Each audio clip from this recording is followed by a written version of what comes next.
ఇంకోటి ఇప్పుడు city permit ఉన్న వాళ్ళు డిస్ట్రిక్ట్ ఆటోలు రావద్దు, నడపొద్దు, మేమే నడుపుకోవాలన్నట్టు మాట్లాడుతారు కదా. అంటే అది ఎంతవరకు కరెక్ట్ అన్న? ఇప్పుడు అట్లా మాట్లాడద్దు కదా. మేము ఎక్కడి నుంచో ఇక్కడ నడుపుకోవడానికి వచ్చినాం. ఇది తెలంగాణనే. మన తెలంగాణలో ఉన్న డ్రైవర్ కూడా మన పైన వ్యతిరేకత చూపించడం అనేది అసలు కరెక్ట్ కాదు.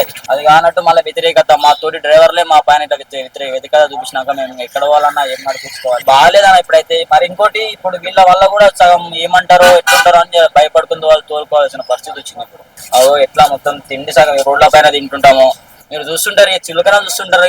ఆటో అంటేనే చులకన అయిపోయింది. ఆటో ఆడేంద్ర ఆటో అన్నట్టు మాట్లాడుతుంటారు. అట్లా మాట్లాడొద్దు కదా. ఇప్పుడు ప్రస్తుతం మీరు ఏం నడిపిస్తున్నారు అంటే ఆటోలు? ఆటోలో ఆన్లైన్ యాప్స్ ఉన్నాయి కదా, Rapido, Ola, Uber నడిపిస్తుంటాను. Okay. So ఎట్లుంది బ్రదర్? ఎందుకంటే ర్యాపిడోలో ఫేర్స్ అనేది చాలా తక్కువ ఇస్తున్నారు ఆటో డ్రైవర్స్ కి అనేది చాలా మంది ఆటో డ్రైవర్స్ ఆవేదన వ్యక్తం చేస్తున్నారు. సో మీరేం చెప్తారు? లేదన్నా ఇప్పుడు అంటే ఫస్ట్ లో వచ్చిన విధంగా రావట్లేదు. ఇప్పుడు డ్రాప్స్ కానీ అలాంటివి కానీ తక్కువ ఇస్తున్నారు. ఇంకోటి ఇప్పుడు సిటీ పర్మిట్ ఉన్న వాళ్ళు డిస్ట్రిక్ట్ ఆటోలు రావద్దు, నడపొద్దు, మేమే నడుపుకోవాలన్నట్టు మాట్లాడుతారు కదా. అంటే అది ఎంతవరకు కరెక్ట్ అన్న? ఇప్పుడు అట్లా మాట్లాడద్దు కదా. మేము ఎక్కడి నుంచో ఇక్కడ నడుపుకోవడానికి వచ్చినాం. ఇది తెలంగాణనే. మన తెలంగాణలో ఉన్న డ్రైవర్ కూడా మన పైన వ్యతిరేకత చూపించడం అనేది అసలు కరెక్ట్ కాదు. అది ఏదో మీరు కూడా సిటీ పర్మిట్ తీసుకోండి, తీసుకుంటే దాన్ని బట్టి ఏదో ఒకటి చేస్తాము, ఎంతో అమౌంట్ కట్టి తీసుకోండి అంటే అది ఏదో కట్టడానికి ట్రై చేస్తాము, మాతో అయినంత తీసుకొని గట్టి కట్టుకుంటాం. కానీ అసలే మీరు నడపొద్దు, వెళ్ళిపోవాలని చెప్పడం అసలు కరెక్ట్ కాదు. అది అట్లా అనుకున్నాం. అదే ఎందుకు అట్లా వచ్చింది? ఇప్పుడు బయట వేరే స్టేట్స్ నుంచి వచ్చి నడుపుతున్నారు, వీళ్ళు తెలంగాణ వాళ్ళని వద్దంటే ముందు ఇంత ముందుకు అదే కదా, ఇంత ముందుకు రావట్లేదు అంటే వాళ్ళకి మన ఏమనిపిస్తుంది తెలియదు.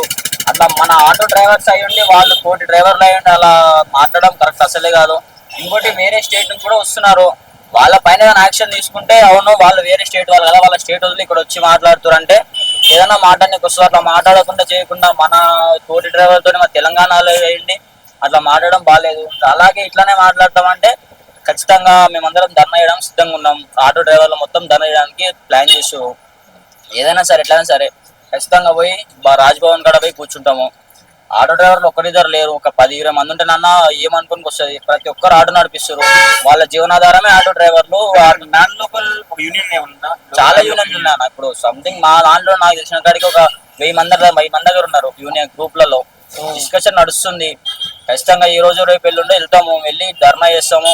ఏదైనా సరే వాళ్ళ పైన యాక్షన్ తీసుకోవడం. ఆ యాక్షన్ అని కాదు కానీ మాకు జీవనాధారం ఇది కదా అన్న, అందరు ఏదో నడిపిస్తారు. ఇది నడిపిస్తేనే ఏదో జీవనాధారం నడుస్తుంటది. కాబట్టి ఖచ్చితంగా ధర్నా చేస్తాం. వాళ్ళు అనుకున్నట్టు ఏం కాదు, నడిపించుకోవాలంటే నడిపించుకుంటాం. ఏదో ఇంత పర్మిట్ కావాలంటే పైసలు కట్టాలంటే కట్టి దాని మీద చూస్తాం అంతే. మహారాష్ట్ర, బీహార్ నుంచి కూడా ర్యాపిడో బైక్స్ అనేవి వస్తున్నాయి, వాటి మీద మీకు ఎలాంటి పరిస్థితి జరుగుతుంది? వాళ్ళు ఇప్పుడు ఉన్న మనది తెలంగాణలో వదిలేసి వేరే వాళ్ళు వస్తే మనకు కూడా తగ్గుతుంది కదన్నా. రావట్లేవు ఇప్పటికే చాలా మంది. మీరు చూస్తున్నారు అందరు ఆటోలు ఆపుకొని కూర్చురు, ఆటోలు కానీ క్యాబ్స్ కానీ ఆపుకొని కూర్చురు. మాకేం అంతా ఏదో వచ్చింది మెసేజ్. డ్రాప్ వేసుకున్నారు, తక్కువ వస్తున్నాం. బైక్స్ వల్ల మీకు ఉండే ఇష్యూస్ ఏమన్నా అంటే ర్యాపిడో బైక్స్ కానీ ఓలా బైక్స్ కానీ? బైక్స్ వల్ల అంటే మాకు వాళ్ళ వల్ల చాలా తగ్గిపోయింది అన్న. రావట్లేవు, డ్రాప్స్ రావట్లేవు పెద్దగా, అసలు కావట్లేదు. దంద కూడా ఏం కావట్లేదు. డైలీ చాలా అనుకుంటారు అందరు, చాలా మంది ఇంత వస్తుంది అమౌంట్ అంత వస్తుంది అని. వేరే కొత్త వాళ్ళు వస్తారు, కాకపోతే తెలుసు కదా రావట్లేవు, చాలా ప్రాబ్లం అవుతుంది. అంటే ఇప్పుడు ఫ్రీ బస్ లేనప్పుడు ఆటో వాళ్ళకి ఎంత వచ్చింది పర్ డేకి, ఇప్పుడు ఎంత వస్తున్నాయి? ఫ్రీ బస్ రానప్పుడు డైలీ 2000 అన్న ఖచ్చితంగా చేసుకుంటున్న వాళ్ళం అన్న. ఇప్పుడు ఫ్రీ బస్ రావడం వల్ల చాలా మంది ఆగి మరీ టైట్ అయినా సరే వెళ్ళడం దానిలోనే మొగ్గ చూపిస్తున్నారు. మాకు రావట్లేవు, తక్కువైపోయింది. ఇప్పుడు ఓలా చేసుకోవడం కూడా కష్టం అవుతుంది. ఓలాలో తక్కువ ఇస్తున్నారు, ర్యాపిడో తక్కువ ఇస్తున్నారు, అంతా తక్కువ ఇస్తున్నాడు. ఎట్లా నడుస్తుంది మీ లైఫ్? ఎట్లా నడుస్తుంది మరి లైఫ్? ఏముందన్నా ఎండకు మీరు చూస్తున్నారు, వర్షం పడుతుంది, ఎండకు వస్తాము. ఎట్లా మొత్తం తిండి సగం రోడ్ల పైన తింటుంటాము. మీరు చూస్తుంటారు, చులకన చూస్తుంటారు. ఆటో అంటేనే చులకన అయిపోయింది.